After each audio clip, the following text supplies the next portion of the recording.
Assalamualaikum warahmatullahi wabarakatuh.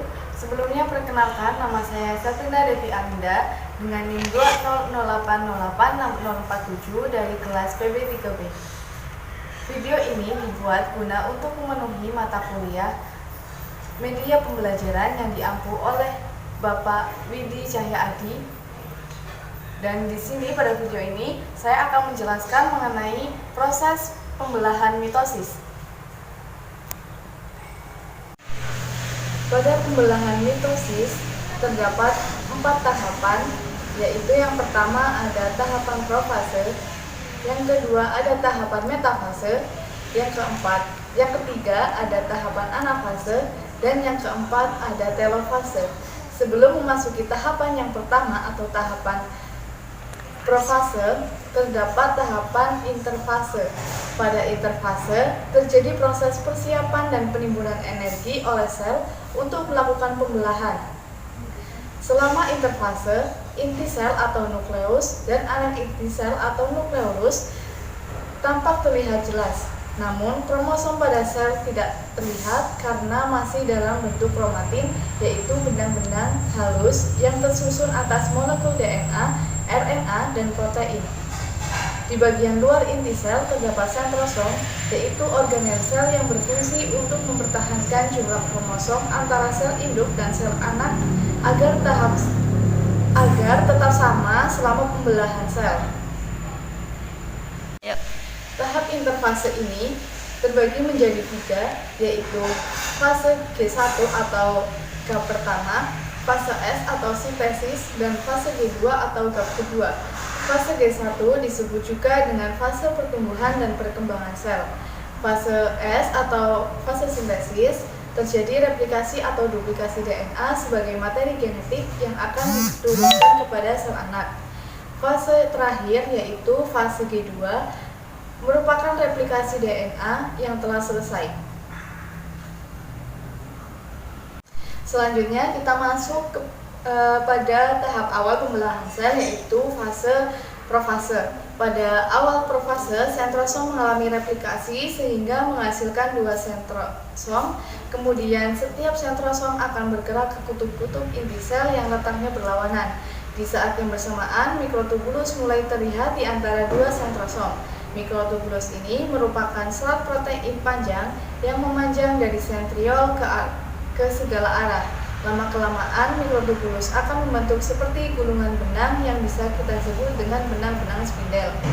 Di tahap ini juga, benang-benang kromatin mulai mengalami penebalan yang kemudian membentuk kromosom. Nah, kromosom ini terdiri dari 2 kromatid identik yang terikat pada sentromer atau kepala kromosom. Setiap sentromer memiliki 2 kinektor yang merupakan formasi protein dan menjadi tempat melekatnya benang-benang spindel lainnya. Pada tahap akhir profase, nukleus dan membran inti sel mulai menghilang. Selain itu, sentrosom telah sampai di kutubnya masing-masing. Benang-benang spindel pun akan membentang dari kutub satu ke kutub yang lain. Benang spindel ini nantinya akan berperan untuk menarik kromosom ke bagian tengah inti sel di tahap selanjutnya. Kemudian setelah dari proses profase, kemudian kita masuk pada tahapan metafase. Pada tahapan ini, nukleus dan membran inti sel sudah tidak terlihat.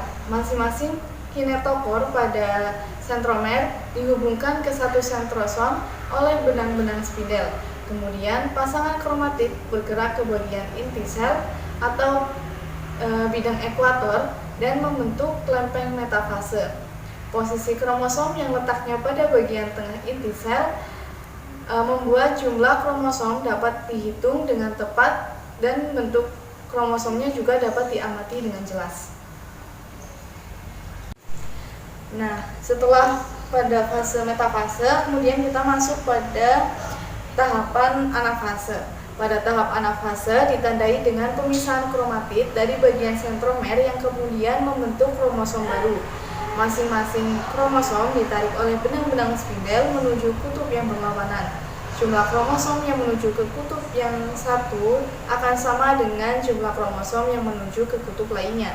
Nah, pada tahap akhir anafase, kromosom hampir sampai ke kutubnya masing-masing. Selain itu, sitokinesis juga mulai terjadi. Nah, apa itu sitokinesis?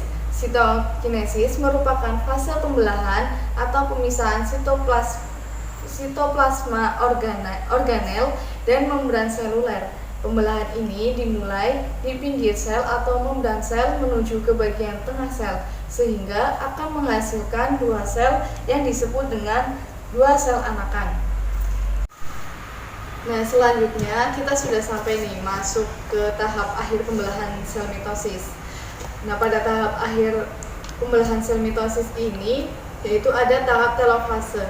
Pada tahap ini, kromosom telah sampai di kutubnya masing-masing, benang-benang spinel mulai menghilang dan membran inti sel juga mulai terbentuk di antara dua kelompok kromosom yang terpisah.